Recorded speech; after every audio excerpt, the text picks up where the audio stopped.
Саламатсыздарбы, урматтуу кыргыз калкым. Бүгүн Улук Сөз каналында коргондор жөнүндө сөз болот. Кыскача айтканда, кордолгон коргондор жөнүндө. Азыр биз силер үчүн атайын желөдөгү айылына келип, өзүңөр көрүп аткандай мына артыбызда тизилген коргондор турат абдан көп. Мына ылдый жакты карасаңар, ылдый жагыбызда дагы коргондор бар. Орто жакта бир коргон дел казып, ак топуракка алып кеткен экен. Анан ушуларды элге көргөзүп, түшүндүрүп, бул деген музейлик комплекс, туристтик, абдан чоң. Мындай чоң жолдон баштап, мурда деген 8-9 коргон турчу экен. Азыр деген бирөөнү казып кетишиптир, ар жагындагылардын ортосуна үй салып, тиги кылып, анан археология илимдер академиясынан келип, ушул жактарды ордуна калыбына келтиргиле деп үйлөр салууга тыюу салып кетишиптир. Бирок айыл өкмөтү өз билгенин кылып, мынакей ылдый жагын карасаңар, өзүңөр деле үйлөрдү салып, айланасына кашар салып, коргондорду ушундай кордоп аткан экен. Мынакей көрүнүyor. Эми бул жерди карайлык. Бул коргондун жанына эмнегедир бир мындай билбейм, бул эмне экенин ушуну салышыптыр. Анан карасаңар, андан коргондон казып, мындай ылдыйга арык казылып, бир түшүнүксүз бир нерсе. Анан өйдө жагын карасак, бир түшүнүксүз бир сооружение, эмне экени белгисиз. Мына коргонго ушундай коюлуптур. Мына бетондолуп, акыры чикир ташталып, мына труба чыгып турат. Бул труба эмне экени белгисиз. Буската магиялабы билбейм. Мындай алсак коргондор Кыргызда эң атактуу кишилерге гана коюлган. Чыңгыз Айтматовдай, хандарга коюлган, бийлерге коюлган, Кыргыздын эң атактуу кишилерин. Анан кыргыздар деген ушундай атактуу белгилүү кишилерибизге коюлган коргондорду ушинтип кордоп атканы абдан аянычтуу көрүнүш. Бул гана эмес, башка жактарды алсак абдан көп коргондор казылып кетиптир. Элдер аны түздөп, талаага айлантып, бузуп, анан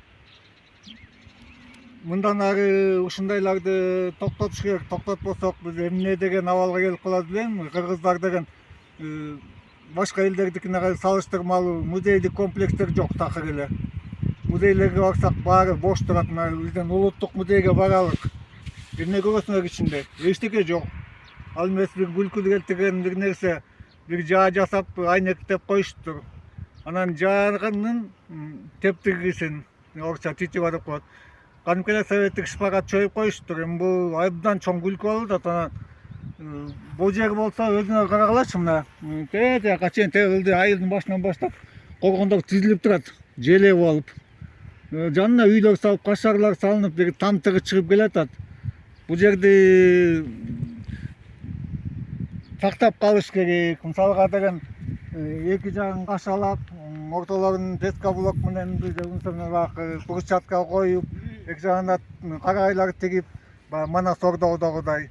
Бул абдан айылга бул чоң акча алып келчү комплекс. Бул сактап калуу керек да.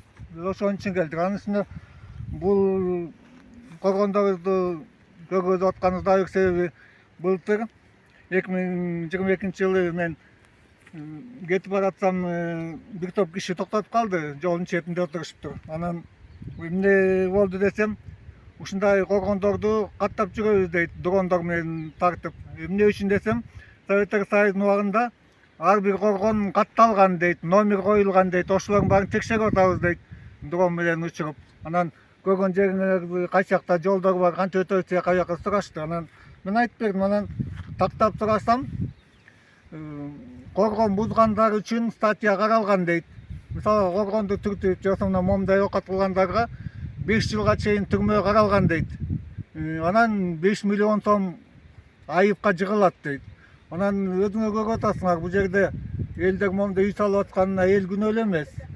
Бул өкмөттү алсак, археология илимдерин алсак, архитектура, элге үй салууга мындай жер берүүгө тийиш эмес. Булар өздөрү закон бузуп атат. Анан кийин эл үй салып отуруп таштап алгандан кийин анан өкмөт кыйын болуп келип үйлөрдү түрттүрөт. Өзүңөр билесиңер. бул жерде абдан көп жерде болуп атат. Үй салып алгандарды бузда деген түртүп салып атат. Булардын баарын токтотуш керек. Бул жерде ким күнөөлүү? Элде эмне айып? Мына азыр буларды үйлөрдү көчүртөсүңөр бир күнү. Анан бул кишилерге компенсация дагы жакшы төлөнөрүн Кудай билет. Ошон үчүн биз келип элге эскертип коелу деп айтып атабыз. Коргондордун жанына үй салган болбойт. Бул мүрзөлөрдү бузган болбойт. Көрүңөр, камакка алынып кетесиңер, айыпка жыгыласыңар. Мындайларды токтотуш керек. Бул жерде элде эмес күнөө, мында күнөө өкмөттө. Биринчи келип текшерип, карап, андан кийин анан бериш керек да.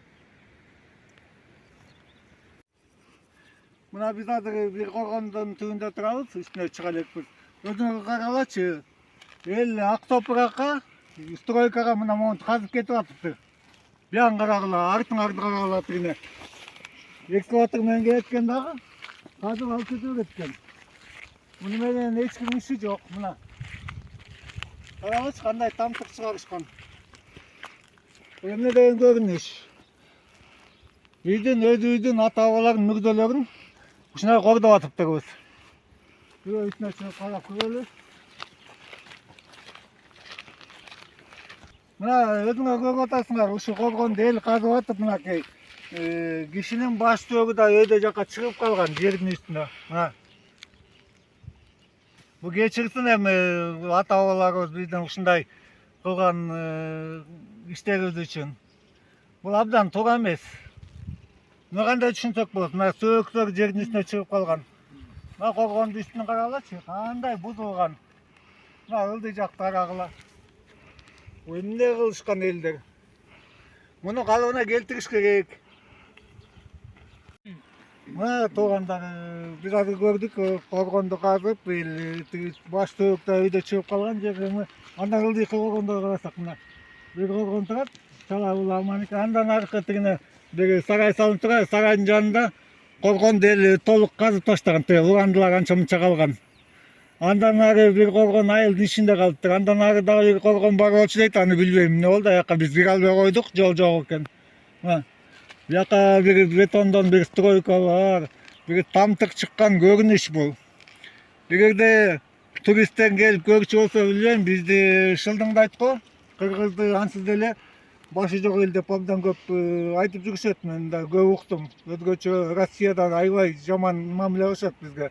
Баягы байлыктары жок, кедей эл деп, чабан эл, койчу эл, башка ат жок биздечи. Анан ошого жараша мына биздин кылган иштерибиз. Муга ким жооптуу болот? Элге күнөө жугат. Эл бузган болот мунун баарын. Айыл өкмөттөрү, акимият жада ким жооптуу ушуларга, алар четке колун таза жууп чыгып кетет. Мына кеп эл журтка кайрылганыбыз, ушундайларды сакташыбыз керек, сөзсүз түрдө. Бул биздин эң чоң байлыктар, бул ата-бабалардын жаткан жайлары. Көбү айтат, бул жердики калмактык болчу. Эмнегедир эле бир байлык, жакшы нерселер чыкса, бул калмактыкы, бул орустуку болуп калат. Эми ал мына коргондорду казып, абдан көп байлыктар чыгарылып кеткен Советтер Союзунун убагында. Ошолор кайда? Карасак, орустардын музейлеринде, Россияда жүрөт эмнегедир.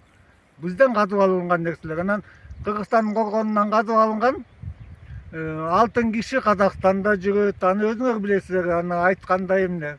Аны миң айтып атып элдин тили тешилди. Жөн эле биз айрыкча көргөзүп коелу деп элге. Коргондордун жанына үй салган болбойт. Коргон деген мүрзө бул, биздин ата-бабаларыбыздын. Мисалга алсак, бул абдан чоң салт болгон. Эң атактуу кишилерге ушундай коргон коюу. Мисалга кыргыздар биз азыр ушунчалык биз чөгүп бүттүк. Эмне себептен биз Чыңгыз Айтматовго коргон тургузган жокпуз? Биз буга милдеттүү болчубуз. Бул биздин эң атактуу кишибиз болчу. Эми айтып отурсак сөз көп.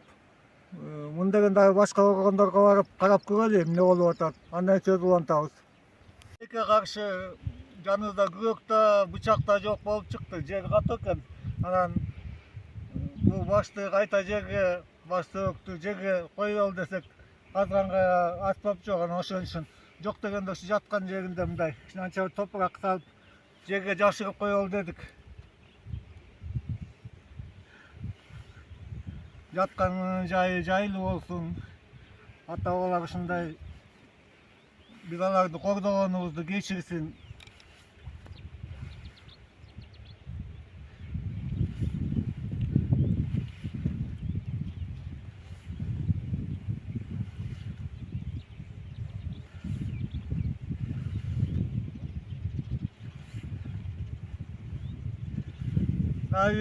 Gelsek bir kaspa falan gelip jakşılap ele жерге көмүп коелу.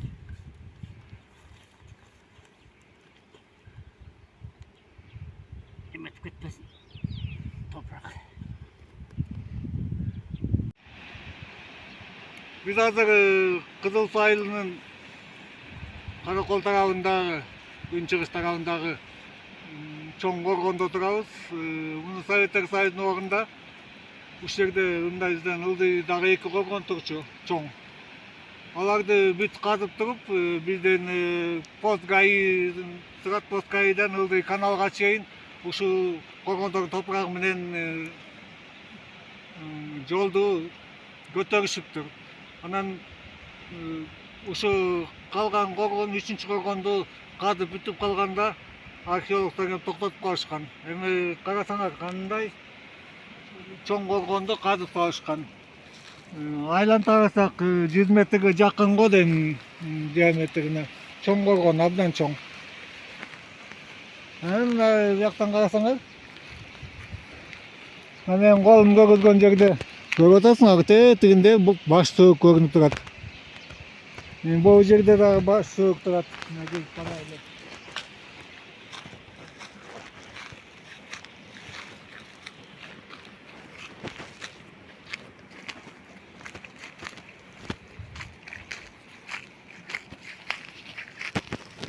Bu жерде өзүңөр көрүп атасыңар.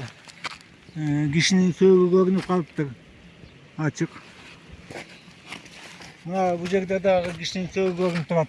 Буларга ким жооп берет? Bu жерди калыбына келтириш керек экен. Кыргызстанды аябай кедей өлкө деп айтпайм. Бир артта калган. Техника бизде толуп атат, топурак толуп атат. Ушуну коргонду баягы техниканын жардамы менен болсо да кайта калыбына келтирип, айланта курчап бир өзгөчө музейдик экспонатка айлантууга тийишпиз. Эми азыр көрөлү да, ченеп көрөлүчү, узундуганда, тыяганда ар жагына барып көрөлү. Чоң коргон. Өзүңөр көрүп атасыңар.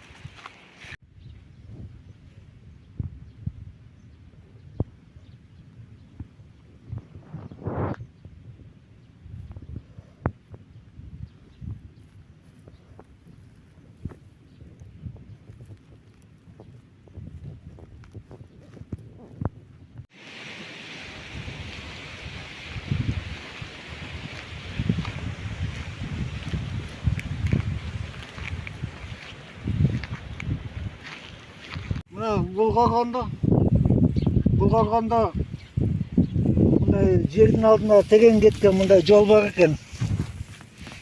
Туннель. İçinde ne var belgisiz.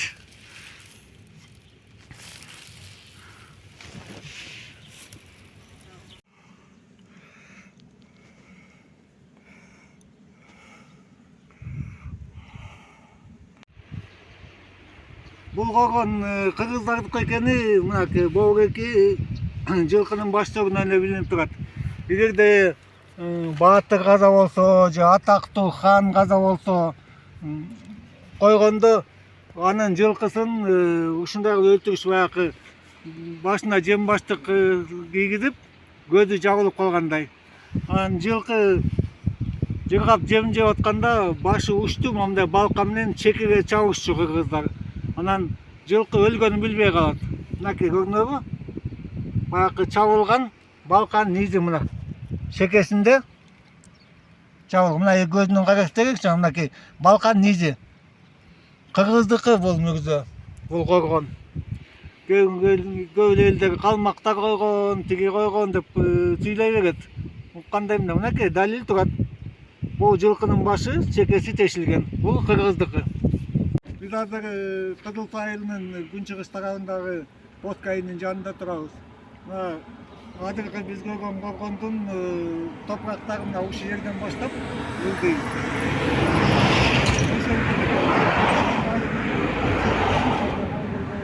Турат бизде.